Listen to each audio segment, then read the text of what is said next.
Friends, ఒక్కసారి ఆలోచించండి. ఇప్పుడు చిన్న జలుబు చేస్తే చాలు హాస్పిటల్స్ చుట్టూ తిరుగుతున్నాం. కానీ 90స్లో మనం మట్టిలో ఆడేవాళ్ళం, వర్షంలో తడిసేవాళ్ళం. అయినా సరే మనకేమయ్యేది కాదు. ఎందుకు? అప్పట్లో మన ఇమ్యూనిటీ వేరే లెవెల్. దానికి మెయిన్ రీజన్ మన లైఫ్ స్టైల్ మరియు మన ఇంటి వైద్యం. అసలు ఆ రోజుల్లో అమ్మా బామ్మలు పాటించిన ఆ సీక్రెట్ ఫార్ములాస్ ఏంటి? ఈ వీడియోలో డీటెయిల్గా తెలుసుకుందాం. ఇది కేవలం నోస్టాల్జియా కాదు, ఇది మన ఆరోగ్యం కూడా. ఫస్ట్ థింగ్, అప్పట్లో ఫ్యామిలీస్ అన్ని జాయింట్ ఫ్యామిలీస్. ఇంట్లో బామ్మగారే మన హెడ్ డాక్టర్. ఆమె చేతిలో ఉండే ఆ మడిసంచి లేదా వంటింట్లో ఉండే పోపుల పెట్టే అదే మన ఫార్మసీ. అప్పట్లో వంటిల్లు అంటే జస్ట్ వంట చేసే ప్లేస్ కాదు, అది ఒక మెడికల్ షాప్. పసుపు ఇదే మన యాంటీబయాటిక్. వాము గ్యాస్ ట్రబుల్కి బెస్ట్ మెడిసిన్. మిరియాలు గొంతు నొప్పికి రామబాణం. శొంఠి అజీర్తిని మాయం చేసే మ్యాజిక్. అప్పట్లో మనం తినే రసం లేదా చారు జస్ట్ కూర కాదు, అది ఒక ఔషధం. ఫుడ్ యాజ్ మెడిసిన్ అనే కాన్సెప్ట్ ని మన వాళ్ళు అప్పుడే ఇంప్లిమెంట్ చేశారు. ఇక 90s కిడ్స్ కి బాగా గుర్తుండే విషయం వర్షాకాలం జలుబు. ఇప్పుడులా తుమ్ము రాగానే సిరప్ వేసే అలవాటు అప్పట్లో లేదు. జలుబును పండనివ్వాలి అనేవారు, అంటే ఆ వైరస్ సైకిల్ పూర్తి అవ్వాలన్నమాట. కాషాయం, దాని టేస్ట్ తలుచుకుంటే ఇప్పుడు కూడా గొంతులో మంట పుడుతుంది కదా, కానీ దాని పవర్ మామూలుగా ఉండేది కాదు. రెసిపీ అయితే చాలా సింపుల్. నీళ్ళలో దంచిన మిరియాలు, శొంఠి, తులసి ఆకులు, బెల్లం వేసి మరిగించేవారు. మిరియాల్లో ఉండే పైపెరిన్ గొంతు ఇన్ఫెక్షన్ని చిటికలో లేపేస్తుంది. ఇక నెక్స్ట్ ఆవిరి పట్టడం. అప్పట్లో స్టీమర్లు లేవు. ఒక గిన్నెలో వేడి నీళ్లు, దాంట్లో పసుపు లేదా జామాయిల్ ఆకులు, అదే నీలగిరి ఆకులు సిద్ధం చేసి మనల్ని కూర్చోబెట్టి నిలువెల్లా దుప్పటి కప్పేవాళ్ళు. లోపల ఊపిరాడదు, చెమటలు కక్కుతుంటాయి, కానీ బయటకు వచ్చేసరికి ముక్కు ఫ్రీ అయిపోయేది, సైనస్లు క్లియర్ అయిపోయేవి. రాత్రి పడుకునే ముందు పసుపు పాలలో పసుపు మిరియాలు కలిపి తాగితే నైట్ దగ్గు రాదు, నిద్ర బాగా పడుతుంది. ఇది అప్పట్లో మనకు జరిగిన ట్రీట్మెంట్. ఆముదం వాసన చూస్తేనే వాంతి వచ్చేది, కానీ అమ్మ ముక్కు మూసి నోట్లో పోసి వెంటనే చిన్న బెల్లం ముక్క పెట్టేది. సంవత్సరానికి ఒక 4-5 సార్లు శనివారం లేదా ఆదివారం పొద్దున్నే ఈ ప్రక్షాళన కార్యక్రమం ఉండేది. కడుపు శుభ్రంగా ఉంటే ఒళ్ళు శుభ్రంగా ఉంటుంది అనేది మన పెద్దల నమ్మకం. రిజల్ట్స్ ఏంటి? ఆదివారం మధ్యాహ్నం వరకు విరోచనాలు, కడుపులో ఉన్న నులి పురుగులు, చెత్త అంతా క్లీన్. దీన్నే ఇప్పుడు మోడర్న్ గా గట్ డీటాక్స్ అంటున్నాం.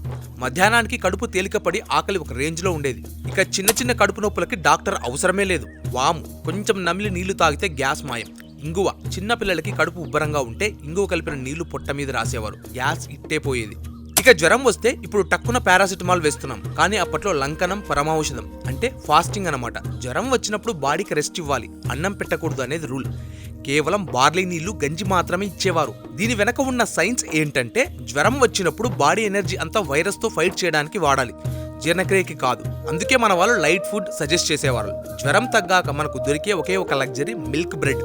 90స్లో బ్రెడ్ తినడం అంటే అదొక స్పెషల్ ఫీలింగ్. జ్వరం తగ్గాక కూడా హెవీ మసాలా మీల్స్ పెట్టేవారు కాదు.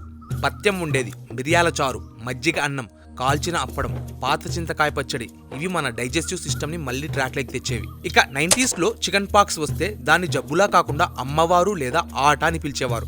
ఇంటి గుమ్మంకి వేపాకు మండలు కట్టేవారు. ఇది ఒక రకంగా క్వారంటైన్ సైన్, అంటే మా ఇంట్లో ఇన్ఫెక్షన్ ఉంది, ఎవరూ రావద్దు అని. పిల్లల్ని వేపాకు పడక మీద పడుకోబెట్టేవారు. వేపాకు బెస్ట్ యాంటీవైరల్ కదా, ఆ టైంలో ఇంట్లో తాలింపు వేయకూడదు అనే రూల్ ఉండేది. కేవలం చలవ చేసే మజ్జిగ, కొబ్బరి నీళ్లు మాత్రమే. అమ్మవారు కాస్త తగ్గుముఖం పట్టాక పసుపు వేపాకు నీళ్లతో స్నానం. ఎంత హైజీనిక్ ప్రాసెస్ చూడండి. అలాగే గవద బిల్లలు వస్తే బుగ్గల మీద నల్ల ప్లాస్టర్ వేసేవారు. ఇక్కడ ఒక ఇంట్రెస్టింగ్ నమ్మకం ఉండేది. కవల పిల్లలు ఎవరైనా ఉంటే వాళ్ళతో బుగ్గ మీద కొట్టిస్తే తగ్గుతుందని.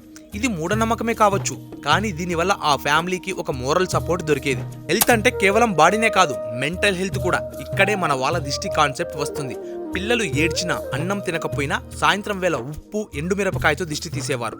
దీని వెనుక సైన్స్ ఉందా లేదా అనేది పక్కన పెడితే, దీనివల్ల తల్లికి టెన్షన్ తగ్గేది, నా బిడ్డకి ఉన్న దోషం పోయింది అనే పాజిటివ్ ఫీలింగ్ వచ్చేది.